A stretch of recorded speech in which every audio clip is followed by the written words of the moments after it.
Bonjour à tous et bienvenue pour cette nouvelle vidéo, c'est Matt, nous sommes le 21 décembre et pour cette vidéo je vais avoir l'honneur de réaccueillir dans ce calendrier de l'Avent l'auteur Jean-Luc Marcastel, encore une fois comme je l'ai dit précédemment dans les précédentes vidéos, c'est quelqu'un qui aura marqué mon année, on a souvent eu l'occasion de se rencontrer sur certains de mes lives, donc j'ai également fait un live exclusivement sur lui. C'est quelqu'un qui a été d'une extrême générosité, qui m'a envoyé beaucoup de ses romans, voilà, c'est quelqu'un qui m'a marqué sur mon année. Donc il a eu la gentillesse de venir donc une deuxième fois dans ce calendrier. La première fois, il nous a présenté son roman préféré. Et là, il revient pour nous parler de son film préféré. Donc en fin de vidéo, vous aurez donc la chance de retrouver Jean-Luc Marcastel pour une nouvelle critique, et cette fois-ci une critique cinéma. Et moi, dans cette vidéo, je voulais faire justement un petit bilan de ma chaîne au niveau des vidéos, de ce qui a marché, de ce qui n'a pas marché.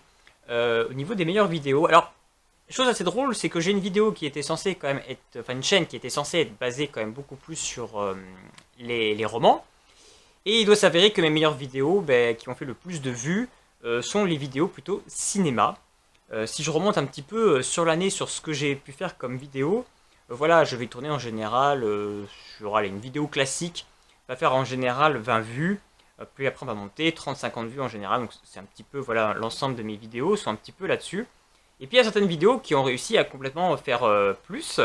Alors au niveau bouquin, je pense que la meilleure bouquin que j'ai fait, c'était L'héritier d'Alcarette, donc de Martin Bouquet, ce jeune auteur d'Aurillac qui m'avait envoyé donc son roman. Et j'ai été assez surpris, elle a fait quand même plus de 165 vues au moment où je tourne cette vidéo. Euh, Incontestablement, c'est l'une de mes meilleures vidéos, et en tout cas ma meilleure vidéo livresque, ça c'est indéniable. Elle a fait beaucoup de vues, et c'était assez surprenant dans le sens où c'est un auteur quand même peu connu, indépendant, et voilà, ça a attiré la visibilité, donc c'était plutôt une bonne chose, j'en étais très content. Ce qui a bien marché également, qui a fait plus de 100 vues là, sur ma vidéo sur Cowboy Bebop, cette série sur Netflix, que je viens d'apprendre qu'il n'y aura pas de saison 2, ils ont arrêté, j'en suis vraiment très déçu parce que j'avais bien aimé ce qu'avait proposé Netflix avec cette adaptation de ce manga culte. Voilà, bon, ma vidéo incontestable qui a cartonné le plus, et je la laisse en avant parce que j'ai envie qu'elle atteigne les 1000 vues, ça serait vraiment un record. Là, elle est à 828 au moment où je tourne cette vidéo. Il s'agit de mon avis sur la série La Roue du Temps, cette série sur Amazon Prime qui est l'adaptation de cette célèbre saga de fantasy. Donc énormément de vues. C'est voilà, vidéo indéniable qui a explosé tous mes records. Parce que voilà, en général, mes meilleures vidéos vont dépasser les 100 et dépasser les 200, à part celle-là et Dune. Dune qui a dû faire dans les 200, on va voir ça tout à l'heure. Marvel Les Éternels, 119 vues, donc aussi donc, sur ce film de Marvel, beaucoup de vues. Qui avait donc dépassé les 100. Et donc voilà, donc le dernier duel de Ridley Scott, qui doit être également un film, qui est également, je pense, donc ma deuxième vidéo la plus vue, donc 338 vues, c'était déjà un record à ce moment-là, qui avait donc détrôné Dune, qui était qu'à 151 vues. Donc voilà, on peut voir que toutes mes vidéos, sur mes dernières vidéos, là, sur cette fin d'année, sur des films, ont réussi sur des films d'actualité. On voit que l'actualité, en fait, marche très bien. J'ai dépassé les 100 vues, donc ça c'était quelque chose d'une très bonne chose. Voilà, après j'ai des petites vidéos. J'ai quand même D'or et d'oreiller de Flore Vesco, qui a quand même fait 76 vues, donc au niveau des romans, c'est une des vidéos qui a le mieux marché cette année. Déjà quand je dépasse les 50 vues, c'est que ça marche plutôt bien. L'Attaque des Titans en manga, j'avais fait quand même 50 vues, donc à voir quand même peut-être que si j'essayais un peu plus sur le manga, ça peut être pas mal aussi. La ville sans vent. 73 vues, donc là également un roman qui a plutôt bien fonctionné aussi sur ma chaîne.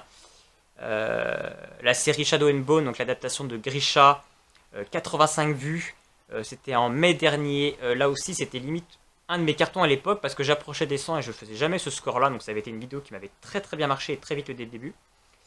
Et aux grosses surprises que j'avais pas vu, elle a dû faire plus de vues après, parce que s'il y a eu l'actualité avec le tome 2 qui est sorti, donc ça a dû relancer un petit peu. J'ai L'Antidote mortel de Cassandre Lambert, qui a fait quand même 165 vues. Donc ça doit être ma meilleure vidéo sur un livre qui a marché. Ça c'est clair et net du coup. Elle a dû faire beaucoup plus de vues. Ouais, je pense que le tome 2 est sorti là en cette fin d'année et ça a dû relancer un petit peu les vues. Qu'est-ce que j'ai aussi qui a plutôt bien marché? Donc c'est vrai qu'en début d'année, j'étais un peu plus bas. Voilà, je vois qu'il y a des vidéos qui faisaient 70 vues et à ce moment-là, en début d'année, c'était quand même pas mal du tout. J'ai Rouge de Pascaline Nolo, donc ce roman du Plib. Et en film, j'ai la Snyder Cut de Justice League qui avait donc fait 61 vues, qui avait plutôt bien marché. Là, au début, c'était quand je faisais des vidéos un peu compiles, je parlais de plusieurs romans. Donc là, j'ai La Marque des Anges et Comme des Sauvages, qui est quand même donc deux romans et qui sont à 92 vues quand même, qui approchaient des 100. On est quand même à ce moment-là en février 2021, donc on est au tout début de ma chaîne, j'avais beaucoup moins d'abonnés, donc c'est plutôt pas mal. Et puis voilà quoi.